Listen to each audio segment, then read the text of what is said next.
My YouTube channel Moin computer tech. क्या आप बनना चाहते हो कंप्यूटर में एक्सपर्ट, मगर प्रॉपर टाइम या पैसे की वजह से नहीं जा सकते इंस्टीट्यूट, तो हम आपके लिए लेके आते रहते हैं कंप्यूटर से संबंधित बहुत सारे वीडियो, जहाँ पे आप लोग सीख सकते हैं कंप्यूटर में बहुत सारी नई नई स्किल्स।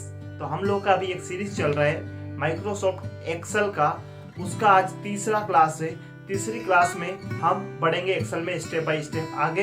तो चलिए चीजों को समझने के लिए चलते हैं कंप्यूटर स्क्रीन के ऊपर। तो चलिए वीडियो को शुरू करते हैं और जानते हैं माइक्रोसॉफ्ट वर्ड के अगले ग्रुप को, जो है हमारा अलाइनमेंट ग्रुप। पिछली क्लास में हम लोगों ने क्लिपबोर्ड और फॉन्ट ग्रुप के बारे में स्टडी किया था। आज की तीसरी क्लास में हम अलाइनमेंट को सीखेंगे। तो किस तरीके से हम अलाइनमेंट ग्रुप को इस्तेमाल कर सकते हैं, इसके लिए मैं यहाँ पे एक डाटा ले लेता हूँ। एग्जाम्पल मैंने लिखा है serial number, name, number, address. ये कुछ मैंने डाटा यहाँ पे लिया है आप लोगों को एक्सप्लेन करने के लिए। तो इन डाटा को कैसे करके अलाइनमेंट ग्रुप के माध्यम से आप इनको अलाइन कर सकते हो। अलाइन का मतलब होता है स्थिति या परिस्थिति, और अगर सिंपल भाषा में बोले तो पोजीशन। अगर तो आपको इन टेक्स्ट की पोजीशन क्या रखनी है, ये आप अपने हिसाब से डिसाइड कर सकते हो। तो एक्सेल में आप ये टेक्स्ट कहीं भी लिख सकते हो, यहाँ भी लिख सकते हो, यहाँ भी लिख सकते हो, यहाँ भी लिख सकते हो, किसी भी सेल से आप स्टार्ट कर सकते हो। तो मैं सबसे पहले इनको अलाइन देने के लिए सबसे पहले तो इनको मैं सिलेक्ट करता हूँ। सिलेक्ट करने के बाद इनकी थोड़ी सी फॉन्ट साइज बढ़ा लेता हूँ। इस तरीके से मैंने फॉन्ट साइज बढ़ाया है। और जब हम फॉन्ट साइज बढ़ाते हैं तो आप लोगों को पता है कि एक दूसरे को ओवरलैप करते हैं। तो ये ओवरलैप का सॉल्यूशन क्या है वो हम यहाँ पे सीखेंगे। अभी फिलहाल के लिए मैं यहाँ से आपको पिछले वीडियो में जो मैंने बताया था, डबल क्लिक करके आप इनके जो कॉलम की विड्थ है वो यहाँ से बढ़ा सकते हो, वो कंटेंट के हिसाब से एडजस्ट हो जाती है। अब यहाँ पे हमारे पास कुछ टेक्स्ट है, इनको मैं अलाइन करना चाहता हूँ। थोड़ा सा इसका रो का साइज में बढ़ा लेता हूं ताकि आपको और अच्छे से समझा पाऊं। यहाँ पे आपको एक रो दिख रहा है जिसका हम लोगों ने हाइट बढ़ा लिया है, और अदर जो रो दिख रही है लाइक दिस, ये इनके कंपैरिजन में इस रो का जो साइज है ये थोड़ा सा बड़ा है। इन सारे टेक्स्ट को मैं इस तरीके से माउस की सहायता से क्लिक करके ड्रैग करके सिलेक्ट करता हूँ। अब यहाँ पे मेरे पास 1 2 3 4 सेल के अंदर में अलग अलग डाटा है। तो इनकी अलाइनमेंट, इनकी स्थिति कैसी है, इनकी स्थिति अगर आप देखेंगे तो ये बिल्कुल बॉटम में रखे हैं। जैसे कि यहाँ लिखा हुआ है बॉटम, तो बॉटम अलाइन है। अगर आप सेंटर में लेके आना चाहते हो तो आप सेंटर अलाइन कर सकते हो। अब देखा होगा आपने इसका जो प्रीव्यू दिखा आपको, ये सेंटर अलाइन हो चुकी है। इसी तरीके से आप टॉप अलाइन कर सकते हो अपने टेक्स्ट को। तो आप लोगों ने इस तरीके से टेक्स्ट को टॉप अलाइन कर दिया। अगर आप लेफ्ट राइट अलाइन करना चाहते हो तो लेफ्ट राइट अलाइन, ये ऑलरेडी आपका लेफ्ट अलाइन है। अगर आप राइट अलाइन करना चाहते हो तो राइट अलाइन हो जाएगा। सेंटर अलाइन करना है तो सेंटर अलाइन हो जाएगा। इसके लिए मैं कॉलम की भी थोड़ी सी विड्थ बढ़ाता हूं ताकि आप लोग प्रॉपर वे में समझ पाए कि इनकी अलाइनमेंट किस तरीके से काम करती है। मैंने इनकी कॉलम की थोड़ी सी विड्थ बढ़ा ली है। अब मैं को लेफ्ट अलाइन करता हूं तो ऐसे सेंटर अलाइन करोगे तो इस टाइप से, और राइट अलाइन इस तरीके से। और प्रॉपर सेंटर करना है तो एक सेंटर और दूसरा सेंटर, दोनों सेंटर कर दोगे तो ये प्रॉपर सेंटर में आ चुके हैं। तो ये थे अलाइनमेंट। अलाइनमेंट की 9 पोजीशन होती है, 9 पोजीशन होती है। जैसे यहाँ समझिए आप, ये यहाँ समझिए, ये आपका टॉप सेंटर है, ये टॉप लेफ्ट है, टॉप राइट है, ये राइट का सेंटर है, ये लेफ्ट का सेंटर है, ये बॉटम का सेंटर है, ये बॉटम का राइट है, बॉटम का लेफ्ट एरिया है। ये अलाइनमेंट होता है टेक्स्ट और ऑब्जेक्ट को स्थिति परिस्थिति में रखने के लिए। आप जिस लोकेशन पे उसको रखना चाहते हो, जिस टेक्स्ट को किसी भी लोकेशन में रखना चाहते हो या ऑब्जेक्ट को रखना चाहते हो, तो आप अलाइनमेंट का इस्तेमाल कर सकते हो। उसके बाद आता है यहाँ पे आपका टेक्स्ट का ओरिएंटेशन, कि आप टेक्स्ट को किस तरीके से रखना चाहते हो। पेज में हम लोगों ने देखा था 2 ही ओरिएंटेशन होते हैं, लैंडस्केप और पोर्ट्रेट, लेकिन टेक्स्ट में यहाँ पे डिफरेंट ओरिएंटेशन होते हैं। पहला एक ओरिएंटेशन है जहाँ पे आप क्लिक करके देखेंगे एंगल चेंज यहाँ पे आपका हो जाएगा। इस तरीके से अगर आपको आपकी हेडिंग्स रखनी है आपके टेबल की तो आप रख सकते हैं। अगर ये अलाइनमेंट आपको नहीं समझ में आता है तो दूसरा अलाइनमेंट क्लॉकवाइज और काउंटर क्लॉकवाइज दोनों यहाँ पे दिया है, दोनों आप यूज कर सकते हो। ये क्लॉकवाइज है, इससे पहले काउंटर क्लॉकवाइज था। अगर वर्टिकली टेक्स्ट को रखना चाहते हो तो आप इस तरीके से वर्टिकली रख सकते हो। टेक्स्ट आपका दिखाई नहीं दे रहा है तो इसके लिए हम यहाँ पे बिल्कुल बेसिक तरीके से सीखेंगे कि कैसे उन टेक्स्ट को लिया जाता है। दूसरा तरीका है आप इस रो की हाइट को बढ़ा सकते हो। इसके बाद में नेक्स्ट अलाइनमेंट है, ये अलाइनमेंट आप यूज कर सकते हो।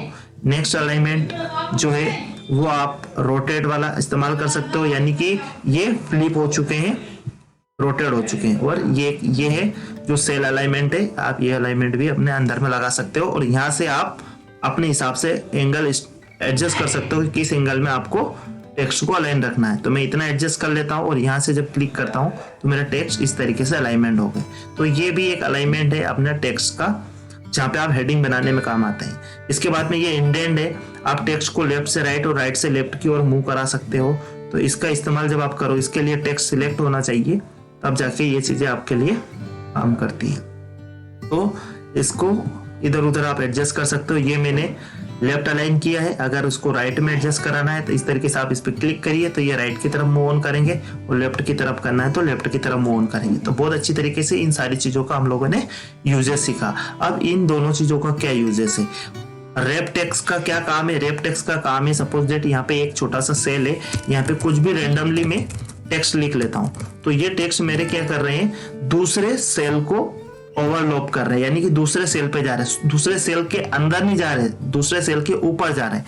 आप चाहते हो कि ये एक ही सेल के अंदर में एडजस्ट हो जाए, तो आप इस सेल को इस तरीके से सिलेक्ट रखिए, माउस का कर्सर पॉइंट यहाँ पे रखिए, सेल सिलेक्ट रखिए और एक बार वार्प टैग पे आप क्लिक करिए। तो जब आप वार्प टैग पे क्लिक करते हैं, एक बार आप रैप टैब पे क्लिक करिए, और जब रैप टैब पे क्लिक करते हैं तो वो जो भी टेक्स्ट थे वो आपके इस बॉक्स के अंदर में, एक सेल के अंदर में एडजस्ट हो गए।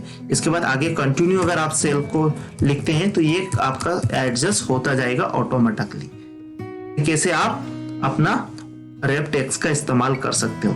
तो एक तो रैप टेक्स्ट में आप कॉलम वाइज एडजस्ट कर सकते हो, और दूसरा रैप टैब के अंदर में अगर आप चाहते हैं कि आपका कॉलम का